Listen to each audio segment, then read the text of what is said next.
In the name of the Father, and of the Son, and of the Holy Spirit. Amen.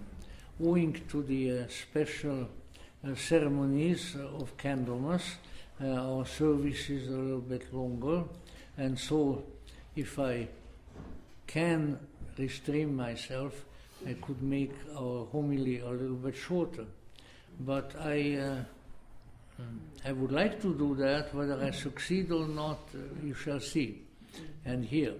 In any event, we said a few words about Candlemas last Sunday already, and that this is really it is a cosmic holiday that existed in pre-Christian times, but like so many others has been incorporated into the Christian mythos and has become really quite important to many people. Last year, this is a year ago, this was the last Sunday service of real solemnity and magnitude before we were closed down, and we had a gentleman, a long-time friend of mine here visiting from Vashon Island in the San Juan Islands and state of Washington, and he still calls me every year, it is only 1 year, he calls me with great frequency as to how greatly he and his family enjoyed Candlemas here with us. So I spoke with him again a couple of days ago, and I said, well, maybe pretty soon you can get on a plane and come over, and maybe by next year we can all be together. Now then, in terms of the cosmic calendar, which is if nothing else, it is a mnemonic device that reminds us of some spiritual truths, which really so many of the events in the world, whatever they may be, astrological, physical, or otherwise, should be. Because all things and all events in this world have a symbolic connection with the eternal. And this is, of course, what we need to remember, that if we concentrate at certain times of the year on the holy days, days that are holy, upon the sacredness of that day and that event, thereby we learn how to turn all life into something sacred. And that is really what we need so much. There are an increasing number of people in our culture who, well, let's say, to whom nothing is sacred. Well, that is a terrible deprivation that people impose on themselves. On the other hand, when we elevate and we bring out of the Mass certain days of the year, certainly the great holidays like Christmas and the various days of the Easter weekend and so forth, we are thereby showing to ourselves and to our personality how sacred an event in time can be. And consequently, if we do that often and often with the requisite sincerity, we slowly turn time into something sacred. We slowly turn the year into something sacred. And to the extent that we succeed even in a small measure of doing that, we have accomplished a great and a wonderful thing. So that is what we always need to keep in mind in connection with holidays of this sort. Now, this holiday in turn, like others, has a specific symbolic meaning. And the symbolic meaning has to do with light. That is why the candles are being blessed and distributed. And cosmically, the reason for that is that this is 40 days after the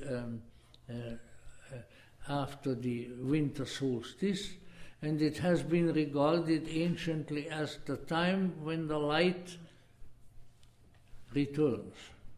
The light has been obscured at Christmas time, and that is why even the kings, the king magicians who come from the east have to get their direction from beyond this world, from the star way up above, as to where to find the Christ child, because everything is so dark at that time of the year. But by this time, the light is returning. And this is, of course, a great symbolic lesson to us, which I'm mainly going to say a few words about before we conclude. And that is that our lives and the world within which we live are divided into two components. Now, they can be called all kinds of things. They can be called, in this case, light and dark. They can be called good and bad. They can be called pleasant and unpleasant, and any number of oppositional dualities that we can think of. And no matter how much we would like to at times, this is not something that we can do away with. It's there. The natural desire of the human would be light, more light, which is Licht mehr Licht, which is supposed to be the words which the great Johann Wolfgang von Goethe, the prince of poets and poet of princes, uttered on his deathbed. Light, more light, and he saw more light. But so we gravitate toward the light, toward the pleasant, toward the good, toward the benign. But even though we gravitate toward it, we need to remember that its opposite is there also. And it is owing to the presence and the interaction of these opposites that the transformation takes place. That is why alchemy is such an extremely important symbol system, because more perhaps than any other, it brings that mystery into focus. The two, the king and the queen, the sun and the moon, and you can say the light and the dark, perhaps even the good and the bad. So that they are both there, and if we navigate the territory with some degree of skill, then we can enlist the presence and the assistance of both of these. And as the result of their interaction with us and within us, we ourselves are transformed, we have become the living philosopher's stone, as the old alchemists have expressed it. This is extremely important. Its momentous significance came to me a number of years ago when I was reading, probably for the 15th time, the book The Secret of the Golden Flower, with Jung's commentaries. And among Jung's commentaries there is just a little diagram, it doesn't take up but a portion of a page, which within the nomenclature of Taoist alchemy shows how these two principles come forth from the one. They become the yin and the yang in its many different manifestations, and how they try to reconcile and unite. And if we are lucky, then at the bottom of the column as they are coming down, we achieve the union of the two, which is the flowering of the coming of the golden flower, of the golden lotus, of the growth of the little golden Buddha in the soul. Now, if we are able to visualize that and contemplate that, then I think our struggles with the various events and principles here in this world might take on a happier countenance, because we are forever trying to run away from the dark, from the unpleasant, from the bad, toward the light and the pleasant. But unfortunately, the dark catches up with us, and we have a very good example for this whole past year and into the present year of how the sad, the dark, the painful side of existence can catch up with us. Yet, we have to keep in mind that where there is dark, there is also light. Where there is light, there is also dark. And we have to have the perspicacity in our souls to contemplate these and to work for their creative interaction, so that what will happen in our souls will be something creative and not something destructive. If we allow the polarities, the good and the bad, and you can just remain what they are and fight with each other, as is happening nowadays in politics, even in our country and so forth, then the result is just unhappiness and anger and destruction. But if somehow one can bring these together in an alchemical relationship with each other, then something new arises. Not just the old bad and the old good. We just tiresome anyway. What the heck, you experienced them before, but something new. A new, a transforming and enlivening and inspiriting kind of influence. But in order to do that, we have to pay attention. And so we pay attention symbolically to those events, like Candlemas, where the light is brought to our attention as it emerges from the darkness.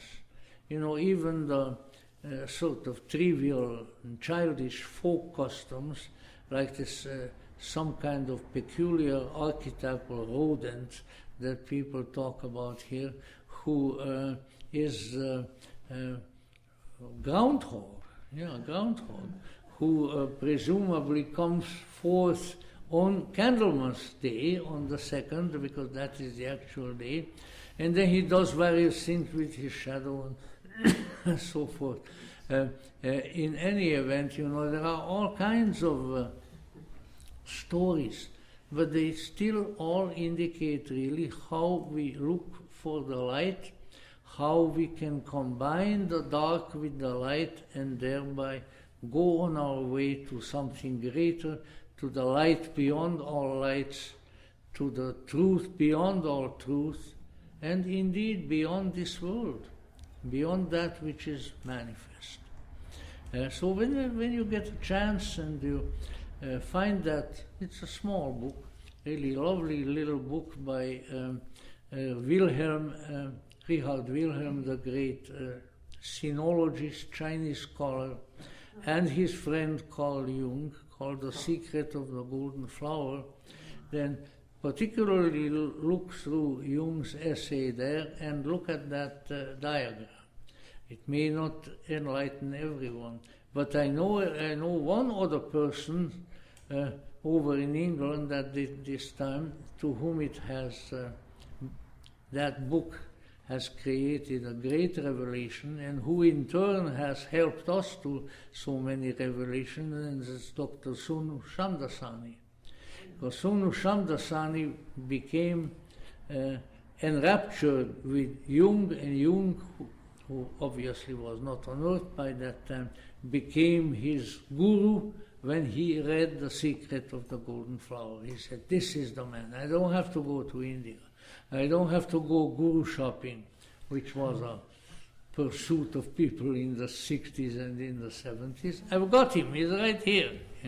And that, if then it hadn't been for Sonu Shamdasani's devotion to that cause, there never would have been a red book published or any of the black books who are published now. It was his determination and his work and his struggling with everybody who stood in his way, including the Jung family, that brought these wonderful things to the surface. So it has been a great good work that occurred by virtue of that book. So let's keep that in mind. Let's not go into a state of despair because things are bad. The bad is always here. If it's not an epidemic, it's something else. At the same time, let's not desperately cling to what we think the good and the pleasant and the happy, but say, look, these two can be brought together. And as the two come together, there can be once again what we are all really striving for inwardly, a unity, a transcendence, a reconciliation of the opposites, and by way of that, an ascent to our true home, where the inner and the outer, the light and the dark are all contained within an incredible fullness, the salvific pleroma, the ultimate from whence we have come, and whither with God's help and our own effort we shall return. And so may the mystery of that which handpicked heaven and earth descend upon us and remain with us always. Amen.